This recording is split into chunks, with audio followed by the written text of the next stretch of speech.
Hello! Welcome to the very first episode of the Learn As We Go art show, video series. I don't know what we're gonna call it, but this is clearly inspired by Keenan Lafferty's K and Kale show. I just liked what he was doing with his art videos, where he actually shows his process and kind of talks about things and goes over it, versus what I've been doing, where I just throw up a time lapse and nobody gets anything out of it. But yeah, uh, I wanted to make this video series. I don't know if it's going to be long running. We'll see how I do. I'm aiming for weekly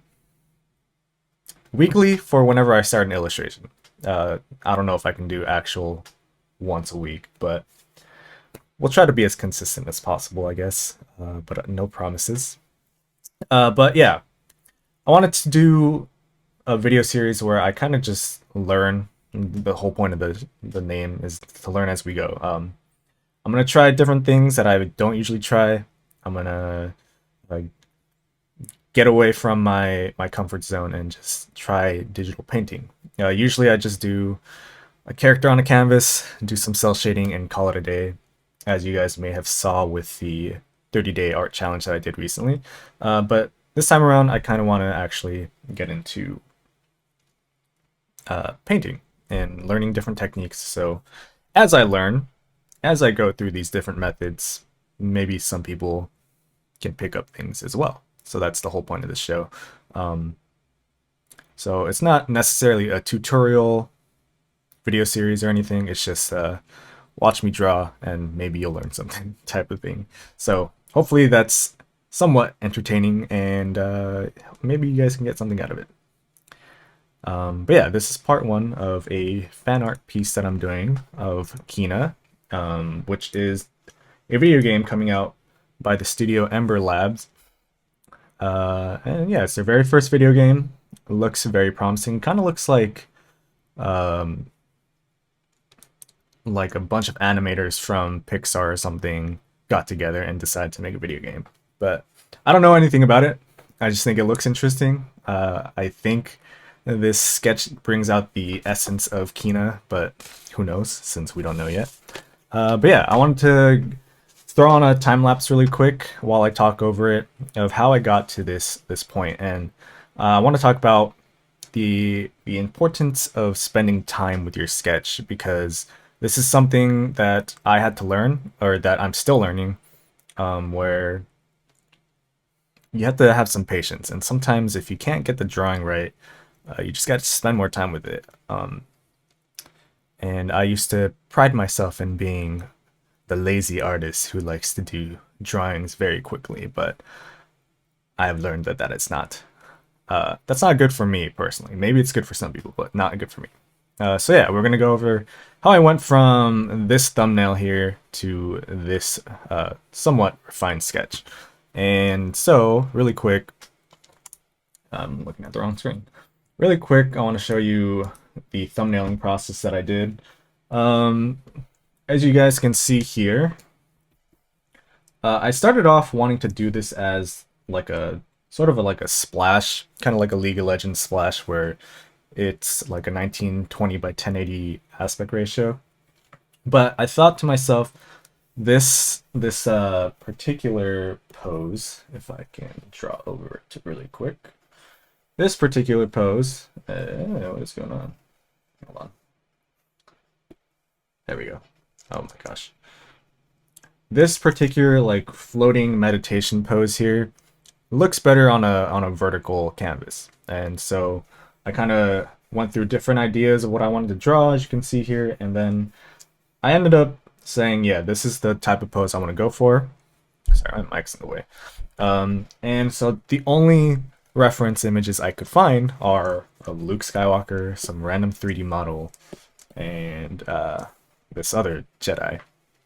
And it proved to be difficult because I have a hard time posing characters in foreshortening or with perspective. They're usually just straight on. And I realized that a lot of my drawings are kind of boring. So I wanted to spice things up a bit and challenge myself to draw something at a somewhat dynamic angle. And that's how I came up with this composition right here. And let me just show you guys the time lapse really quick as I talk over it. All right. So I have some notes here that I wrote down what to talk about. All right, so thumbnailing, we just went over that. It's important to thumbnail, guys, because you can just come up with better ideas. Even like your first idea is not always the best. Sometimes it is. In this case, this was like the second or third idea. Yeah.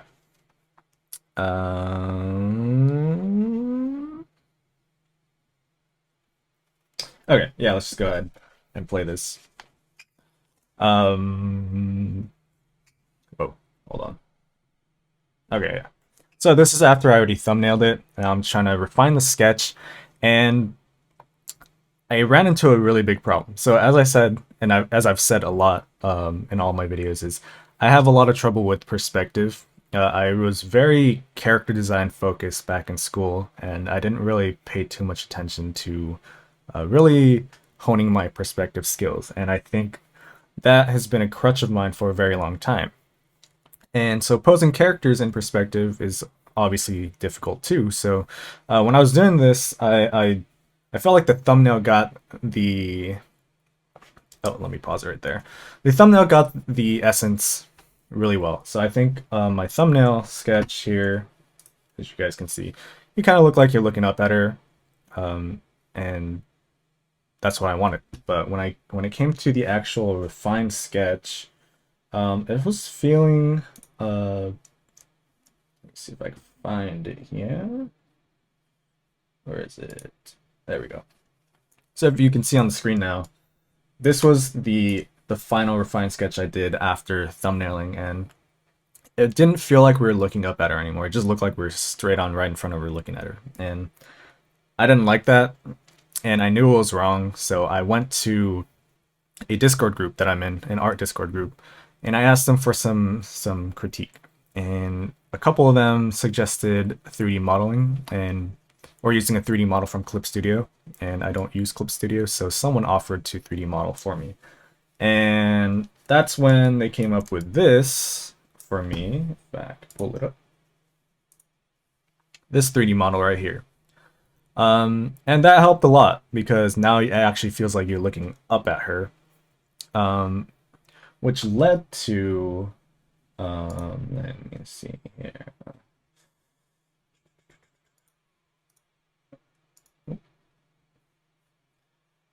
Oh yeah, so it led to this actually. So it led to this drawing. But I felt like there was something still off, right? So I wanted to, before I went in and started coloring and really tightening things up, I wanted to make sure the drawing was right. And I knew something was off, but I couldn't put my finger on it.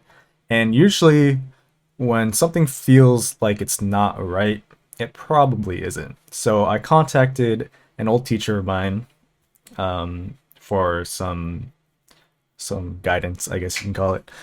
I sent him the image. I told him I want the image to be looking up at her, but I'm not sure, I'm not quite sure what I'm missing.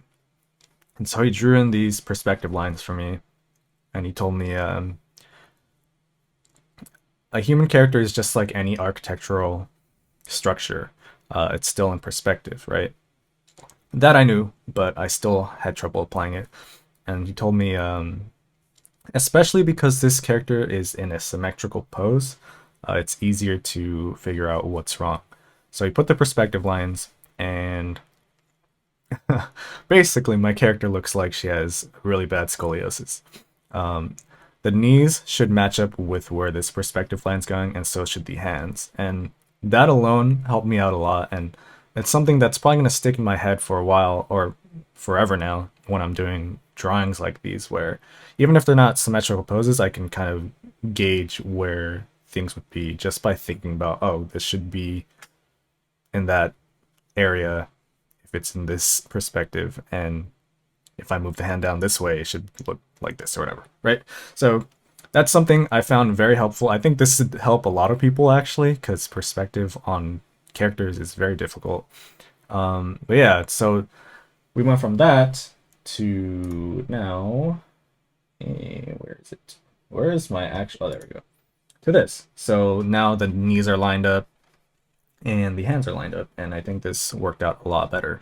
Um, so yeah, stay in touch with your teachers. Or don't be afraid to contact people or ask for critiques. But here's the time lapse here. So yeah, you can see. Sorry, me. I should mention that I rotate my canvas a lot, so it gets really crazy. I don't know how anyone doesn't rotate their canvas when they draw. Like I see people like Keenan Lafferty, Snatty, a lot of people on YouTube who draw or who do time lapses, and their canvas isn't rotating at all. They just have it straight on. Uh, this feels more natural to me because it's like drawing in a sketchbook, and you're constantly moving the sketchbook around so that you have the right angle for your wrist, right? So that's why it gets all crazy, and I apologize if it's hard to watch, but it's just how I draw. So I would suggest doing that. If drawing digitally doesn't feel natural to you, I would say try that. It is nice. It is very nice. Yeah, I already talked about the time lapse a little bit, but here we are, just kind of refining the sketch, trying to figure out the foot and stuff. I had a lot of hard time with that foot crossing over, and I felt the knee was a little too far out on the left side here. If you look, yeah, you look right here where my mouse is, my cursor. This knee felt a little too out, so later on you'll see me fix that. Yeah, maybe I'll just scrub through this because this is gonna take a little long. Scrubbing. And yeah, you see me messing around with this foot a lot because I can't get it right. And yeah, I'm trying to put the perspective knowledge into play here. As you can see with this terrible foot. But eventually we get to the point where I draw it out. I draw out the actual foot, which helps out a lot. Here we go. There we are. So I draw out the actual foot here with the toes and everything, and I'm thinking about, oh, is this how it would look? And again, I'm waiting to see if things start to feel right, and if it doesn't feel right, it's probably wrong. And that's just like that's a gut feeling type of thing that I feel like a lot of us artists try to kind of push it away. We're like, it's good enough. But because I'm trying to go for professional level art right now, I really wanted to take my time with this and not put out a half-assed drawing, right? Can I say ass? Well, I just said it twice, so. But yeah, there's my reference images. I'm trying to stick to keeping it feeling like it's actually Kina. And yeah, so this is actually, that's pretty much it for the time lapse, really. I think I talked about everything I wanted to, but actually, you know what? Let me mention the 3D thing again. So, 3D posing, it's something a lot of artists do. They use 3D poses to help them with perspective and stuff, and that's totally fine. There's nothing wrong with that. The problem is sometimes your perspective can still be wrong, right? For this one, I think he just kind of put together. Thank you, Quinn, by the way, for the 3D pose here. He just put it together based on my drawing, right? And he probably wasn't looking around like in the 3D plane, I guess, to see if everything looked right. He just kind of had it at that angle. Maybe, I'm not sure, but I think that's something that went wrong with this pose. And luckily, fortunately, things felt wrong, and I contacted my teacher and actually helped me learn a little better. If I just went with the 3D pose and it was correct from the get-go, I probably wouldn't have learned anything. I probably wouldn't have learned about these perspective lines and keeping like body parts in perspective. So that's something that that I learned, and I think that's something people can take as well. So for the next part of this series, hopefully coming out next week, I'm gonna try to do color comps. I think I have the idea of the sketch out for the most part. The background, I didn't really think about. I did not really think about it, to be honest. But I was trying to come up with ideas last night, and as you can see here, um, what is going on? Oh, there we go. So I was messing around with different ideas, maybe like a forest background. Uh, bring that down, something like that. Or I don't know. We're just messing around with different ideas here. But yeah, it's something that's something I should have worked on in the thumbnail phase or just having in the back of my mind. But I was so busy trying to get this pose right. As you saw, I spent so much time on this pose that I didn't think about the background. But I started doing some color comp. Obviously, it's in the works, but I think I'm gonna do 2 or 3 color comps. Try to get an idea of how I want to paint this and stuff. And next week we're gonna probably go through that, and maybe I'll do it in real time. I'm not sure how this time lapse thing is working for me, but I'm gonna try doing it in real time. Maybe if not, it will be in time lapse, and I'll talk over it. Um, and then I think the week after that we're gonna try to finish up the illustration. Uh, who knows? I might finish quicker than I think, but yeah, look forward to that. Hopefully, this was somewhat insightful, useful. Am I rude? Uh, yeah, yeah. Hopefully, this was somewhat informative to you guys. If you're interested in watching me color this, then come back next week or so, and I'll see you guys on the next one. Thank you for joining me for this new thing that I'm trying here. Hopefully, everything recorded fine, and I will see you guys in the next one. Check out my links in the description below.